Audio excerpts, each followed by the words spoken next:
Hello, I'm Mark Vondrasek. I'm a physics teacher at Evanston Township High School, and I'm here to demonstrate one of the labs that we have for physics for the CT STEM project. Now, of course, the pendulum is a pretty essential tool within physics, and this is nice because it covers all of the possible classes that you'd have with mechanics, whether it's a first year, any level, honors classes, a second year, or AP class. We pretty much always will look at a pendulum. So the idea here is to think about how does computational thinking fit in to a pendulum. It's about the simplest sort of tool that you can imagine. Well, the whole idea of computational thinking and how it fits in with the next generation science standards is really thinking in terms of letting kids do the process of science. One of the easiest things we as teachers can do to meet many of the criteria set in NGSS is to really think about the order that we do things. Most of my colleagues will tend to do labs after they teach the material. And it's kind of a confirmation sort of exercise. Simply by flipping that, by letting students explore the labs and come up, try to fit data. And this is where the computational thinking comes in. Making measurements, collecting data, thinking about that process, doing fits to data, finding best fit functions in mathematical models is really what computational thinking is all about, and that's very prevalent now in NGSS. So if you do the lab first, before you even talk about something like a pendulum or periodic motion in class, and let students discover, it's new to them, so it really is a discovery to them of what that mathematical function should look like. Then you can really get into the details and talk about the experiment, how it fits in with the accepted expressions, and so on. So of course, we probably all know how to do a typical pendulum experiment. And if you think about it, the period could depend on 4 different parameters. We could vary mass, we could vary the angle, we could vary the length, we could vary gravity. And that's something that we can look at using a computer simulation. So when you start a lab like this, when you're a scientist, you can almost think of the period being proportional to the product of 4 different functions. And so the question becomes, how do you isolate and discover what those individual functions are? And that's by doing controlled experiments. So the first one, for example, could be you want to look at the effect of length on the period. Okay, that as we all know, is really the big major one. So a couple things to keep in mind when you're doing a pendulum experiment. The way I have mine set up, I just have a little tube up here that the string comes through, a little washer at the end where I can hang on different masses. And then the string is just wrapped around. It's very easy to change the length, and students can do this in a hurry. One thing that students always wonder about is what's the length of the pendulum? And in a case like this, it would be from where it hangs, not to the end of the string, but rather to the center of mass of whatever your weight is that you have on here. So right now I've got the center lined up with 30 centimeters. They'll want to be able to use the same mass each trial and start off at the same angle. And so I have a protractor here. We could start off at about 10 degrees or whatever angle that you think is appropriate. And when you have that angle, I've got the old stopwatch here. And then you can time, I like to time 10 different swings, 10 different periods, get that total time and divide it by 10. It's just a little more accurate that way. I'm not going to worry about individual measurements right here. You'll be able to do that within a few minutes and try doing this lab on your own with your partners. And then when you have, say, 3 or 5 trials or whatever you think is appropriate for your students, changing the length is quite easy with this kind of setup. I can just unwind it, extend down to 40 centimeters or 50 centimeters or whatever different lengths that you want. Have the same mass, go back to 10 degrees or the same angle that you had before, do some trials, and you do that. I usually tell students to do about 5 different lengths with this method, enough to make a graph and to be able to get a fit. I also tell students, you always want as wide a range of values as you can, so maybe they might start off at 10 centimeters and extend it all the way down to 70, 80, 90 centimeters or more, if you have the means for that. And so that's your raw data. In a little bit, we'll take a quick peek at what these data look like. I've already recorded some earlier today. Then you can try to see what's the effect of angle on your pendulum. And for that, you'd want a fixed length and a fixed mass. And then they would be doing time trials. They already have, say, 10 degrees, if that's what they did initially. And you might want to go every 15 degrees or so, from about 10 degrees all the way up to 80 or 90 degrees. And they'll get some time measurements for that. And then, of course, the last case that we can do in the lab here is to see what effect does mass have on it. Now, this one, actually, students might have the most trouble with if they're not thinking about it. In this case, it's at just around 50 centimeters. And this is with a 100-gram weight, or mass, I should say. If I were to change that, say, to a 500, right away the center of mass of this one is lower. And so you might have to tell students or remind students that they'll have to make a quick adjustment and make sure the center of a different mass is at the length that they're working with to keep that controlled. And then they can go ahead and do that for, say, 5 different masses, going from maybe 100 up to a full kilogram or whatever you see as appropriate. So collecting the data is not that bad. It's pretty typical when you're doing the pendulum experiments. I did want to provide one other option. The lesson that's actually on the wiki for CT STEM is using the stopwatch over and over again, doing multiple trials. Personally, I like my students, whether it's first year or second year or AP class, to then, with those time trials, to actually find the standard deviation. They'll go back when they print out graphs and actually put on error bars. I want to try to drill in that idea of uncertainty and experimental error. But that's your choice altogether. Another option that we have, as far as computational thinking goes, is to allow students the chance to evaluate different ways of measuring the period using different techniques. They'll have the stopwatch data, whether it's stopwatch or the stopwatch on their cell phones or whatever equipment you have. But you could also do a video analysis. I have my AP students, for example, do this particular lab, where they'll use the stopwatch maybe on varying mass and seeing how that affects the period. And they'll have that set of data. But then when they look at changing the length, maybe I'll have them try doing a video technique. Where on their cell phones, they can video a full swing of the pendulum and go frame by frame and determine what the time is to swing back and forth. A third technique, and I can change this real quickly here,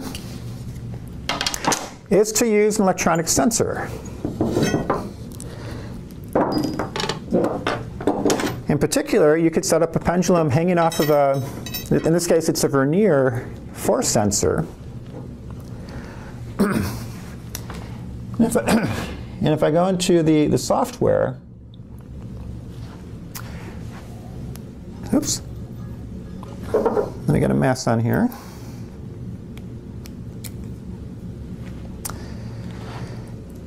And if I start that swinging and start collecting data, then right away we'll be able to see, and we'll get a close-up of this in a few minutes, you can see the periodic motion, and by measuring, they'll have to determine what constitutes a period in here, a full swing back and forth. But that's a third technique that you can use to get the period. When the students have their results, they can go back and think about uncertainties. They can think about which one is more accurate in their view and why. But that's another portion of the next generation science standards, is to design different experiments, use different equipment, evaluate your techniques, and how appropriate they are for certain measurements. So that's just another option I wanted to throw out there. Okay, so we'll go ahead and we'll start looking at some of the data and see what this looks like when you start doing fits and how to put it all together to get a mathematical model for a simple pendulum. Okay, so we wanted to show more of a close-up of the data off the screen here. And this is from that last part that we did where it was hanging from the force sensor and we got it electronically. And so it's a little bit messier than what it would normally be. It didn't hurry and it was running into the cables and stuff. But you can certainly get periods off of this type of graph. So again, if you wanted to try different techniques, this works out quite well. Now, as far as using the stopwatch for everything, which is, again, the lesson that's on the CT STEM wiki, I have my raw data up here. And then this first graph is the period on the y-axis and the length of the string here on the x-axis. And hopefully students will identify, if they do a long enough range of length values, it should be nonlinear. And again, you might want to remind them if they do it say from 30 centimeters to only 60 or 70 centimeters, if that's the range, it'll appear to be very linear. And so it's going to be misleading for them. It's actually a nice discussion to get into with students as far as experimental techniques and design, which is another one of those bullet points that you have in NGSS. But when you do have the full range and you have this curve, you can do the fit. And in this case, I don't think you can see it on the camera, but the best fit turned out to be a power fit within Excel, which is what I'm using here. And the power is it has length to the 0.5117 power, okay, which is basically the square root. And that, of course, is the accepted value. So you can get some pretty clean data with this if you're careful. And so that best fit function determines that one parameter of how does period depend on length. The second one, this one has to do with the effect of angle on the period. Now, a lot of people, including many of my colleagues over the years, think that this should really be a flat line because we're used to the final expression that doesn't have anything to do with the angle. What we have to make kids aware of is you don't trust a textbook all the time because there actually is a small dependence on the angle. It's what they show in textbooks is just an approximation if you swing it at only a few degrees, a small angle approximation. And so by measuring all the way out to like 80 or 90 degrees, you can actually get a slope on this. It's a weird kind of function, but it's small. It doesn't change it tremendously, but it's real. And that's something that some students might actually discover for themselves. The other graph that you can do in the lab is the effect of mass on the period. And when you make that adjustment for the length, you should get a nice flat line, and certainly within experimental uncertainties. That's a nice discussion. If you go, for students to think back to kinematics and why would that be, hopefully somebody will figure out that gravity is what makes a pendulum go, and the acceleration of gravity is constant, regardless of what mass you put on there. Now, the fourth parameter is something that we can't quite do, which is the effect of gravity on the swing. Now, just conceptually, if you ask the question to students, they'll probably figure out that the stronger the gravity, the faster it should swing, and the shorter the period should be. There's a PhET simulation for the pendulum, which works out nicely. It has three different options. It has Earth gravity, Moon gravity, and Jupiter gravity. And when you run and measure the periods with those three different gravities, leaving the mass and the length constant and starting at the same angle every time, you get this little curve here, where the longest period, of course, is going to be on the Moon, and then the Earth is here, and then Jupiter is down here. It's a nice exercise for students to Google. They can just type in moon gravity, and it'll pop out about 1.6 or so meters per second squared. They know 9.8 for Earth. And if they type in Jupiter gravity, it'll pop up right around 25 meters per second squared. And when you run and you plot the period versus the gravity, you get this. And if you do the fit, you actually get a perfect fit because it's a simulation. And it tells you that using a power fit, that the period goes as gravity to the the minus 1/2 power, 1 over the square root of gravity. So now you have these 4 different sets of data and these 4 different fits. And the idea behind this is, what's the final overall mathematical model that we'd have based on data for the period of a pendulum. Okay, and so again, it all depends. You can think of it as the period being proportional to the product of these 4 different functions. What are these functions? Well, the functions are the best fit equations that you get off of Excel or whatever analysis program you have. Okay, so what we came up with here is that the period is proportional to the square root of the length. Now, chances are students that power could be just about anything from I've seen from 0.3 all the way up to about 1. So it'll be interesting when they start to think about what could have gone wrong, compared to the accepted expression. There is a slight dependency of period on the angle. Okay. Now, most teachers will probably ignore this because if you're making a clock or something, you're probably not going to start it up at 90 degrees. And so that little effect tends to get washed out in reality. We usually swing them at small angles anyhow. From the simulation, you can get a perfect fit, and you can find out that the period goes as 1 over the square root of gravity. And you can find that there is no dependence with mass. Okay, it's independent of mass. And so if you take the 2 most relevant ones, the length and gravity together, you actually would get, in this case, the data came out nice and clean, the period is proportional to the square root of length over the acceleration of gravity, which is exactly what students will find in the textbook. Some teachers might want to give extra credit or a challenge to students and figure out, well, how do you change that, what should the coefficient be out front?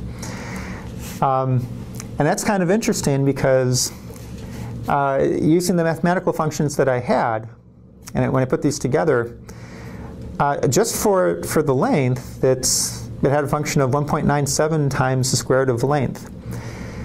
1.97, which is right around 2, that turns out to be 2 pi over the square root of 9.8. And so even from the data, that fit got incredibly close to a factor of 2 pi out in front of this.